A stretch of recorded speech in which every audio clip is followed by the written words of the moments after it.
One of the most important events that you could have take place in your life is to go through heartbreak. And it's an important event for various different reasons, because there's emotional consequences for that condition, or for going through that process, but there's also physical attributes and conditions that take place by going through that process also. There's biblical verses which talk about the importance of our hearts. And one verse that comes to mind is, blessed are the pure in heart. If we're coming from a place of purity in heart in the things that we're doing, you're putting yourself in a place, and this is all of us, or many of us, you're putting yourself in a place where in society where you might tend to be dealing with a lot of people who don't have pure hearts, who might have other ulterior motives and things that they're doing. So the thing that I would say is that one of the most critical decisions that you can make is deciding of who you're going to offer your heart to. So whoever you get involved with in a particular relationship, what you're basically doing is you're taking your heart and you're offering your heart to that person. And see, if they're not a person that you've proven or that is going through the process, and they've shown that there's someone that's trustworthy, someone that you can rely on, someone that you can count on, someone that you've allowed to go through the process of trying them to see if they're someone that you can trust with your heart, then you tend to play a game it's almost like my grandfather would talk about, playing like Russian roulette, where there's one bullet in the chamber and you're spinning the chamber, and it's like click click, taking the chance. You're taking the chance that hopefully it turns out well, but there's many times it doesn't, because if you haven't done a deep dive into people's past, where they came from, who are their parents, what was their parents' relationship like, are they adopted, are they,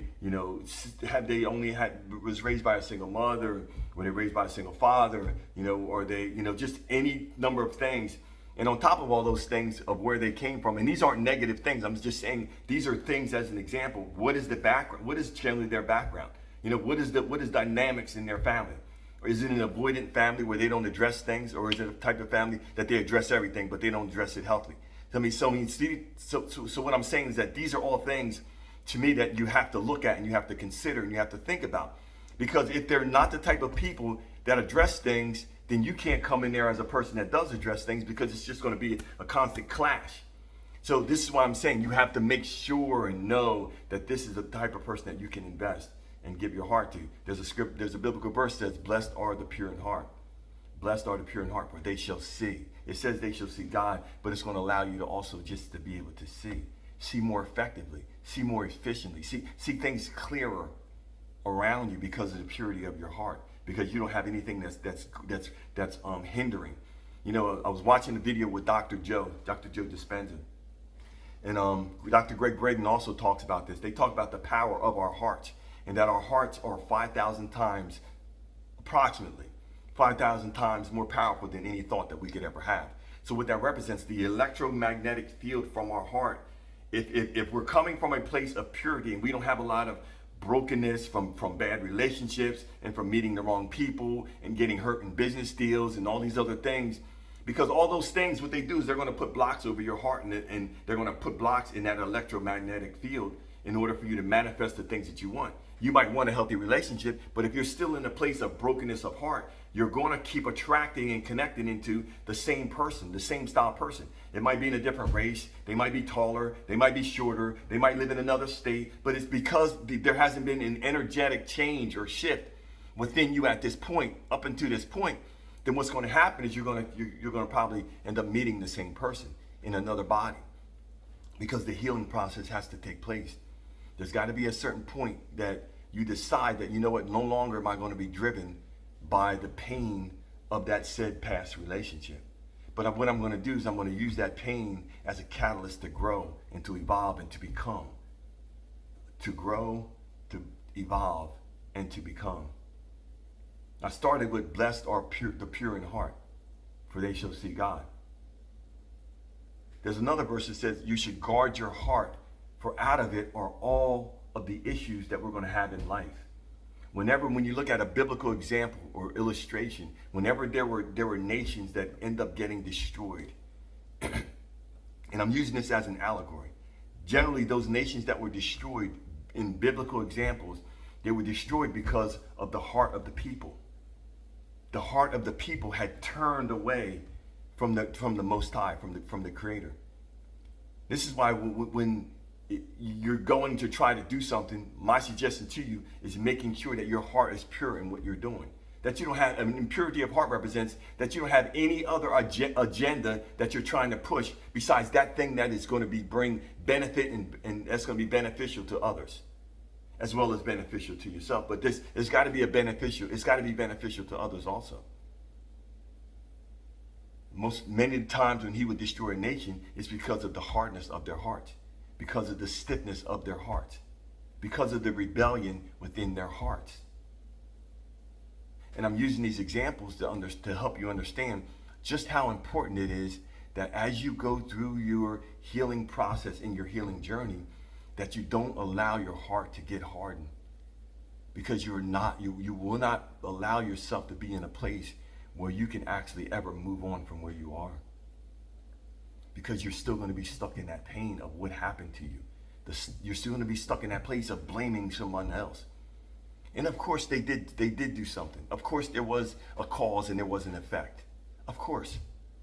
But at some point throughout the process, there has to be a process of us recognizing and remembering that we have been commissioned to guard our hearts, to protect our hearts. So that means, like what I started with earlier, that not everybody deserves to get access to our hearts.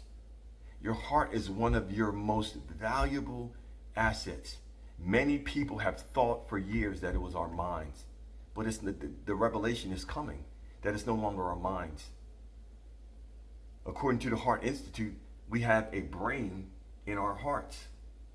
When a woman has conceived an embryo or a fetus in her womb, I'm not sure the right terminology, but embryo or fetus in her womb, when she goes to have her doctor visit, they don't say, "Oh, we got a brainwave." What do they generally say? "Oh, we have a heartbeat." The Egyptians understood how powerful our hearts was, and part of it, what they did, and this is part of the reason why they felt like it was important to take the heart out and to salvage it, to save the heart. Because they felt like that if they mummified the body and they saved the heart, that this person could live and they could live in their next life, and they would still have their hearts.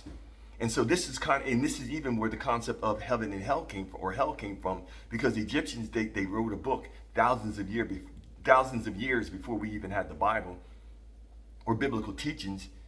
And it's called the Book of the Dead, or the Book of Ani. And in that Book of Ani, what happened was Ani he passed in this illustration, and he went before this council. And as he went before his council, what happened was they took his heart, because he had passed, and they set his heart on a scale. And in process of setting his heart on a scale, they put a feather on the other side of the scale, because they wanted to balance to see how the weight of his heart. And if what they came up with the conclusion of, if your heart was heavier than the weight of that feather, then that represented that you were a person that did not have a pure heart, that you were not pure in heart. And so they felt like that you would be judged eternally in damnation by a demonic force, or by a spiritual force that would keep you in bondage forever and ever. And you would be tormented because of the impurity of your heart, because of the experiences that you went through in your life, and because of not allowing yourself to stay in a place where your heart was softened enough, where you were still a loving person, where you still were in a place where you understood the significance of forgiveness. This is why forgiveness is so important. Again, everybody knows that it's not about the other person. It's about you. And it's about the condition of your heart. And you not allowing someone else access and to control of your heart based upon you not forgiving them. Because as long as we're in a place where we're holding a grudge against someone, that means that they have access to us in our energy and in our hearts. To me, that is adding insult to injury, because they've already done something as an offense, as an infraction against you. And now, on top of it, if we allow them to stay in the place of in our hearts and in our energy, and now we're still on top of it, we're allowing them to just run roughshod all through our lives and just destroy our lives, destroy our manifestations, destroy our future love, destroy the things in us living life and living it from the fullness of life that was intended for us. This is why the Creator wants people to love Him with all of our hearts, with all of our soul, and with all of our energy, with all of our might, and with all of our strength. Because then we'll be more conscious of where we're giving our heart to and what we're investing in. And if someone is deserving of our hearts, because just because someone says that they love you, just because someone says that you can trust them, just because someone says that they're a good person, it does not mean that they're a good person. It just means that they know how to say the right things.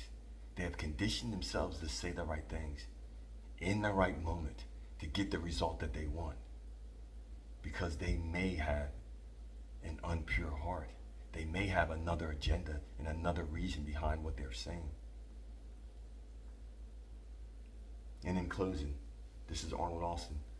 Like I always say, I believe in you, but you got to believe in yourself. This is Coach AJ. I believe in you guys. I believe that things can change for you and your life can turn around for the better.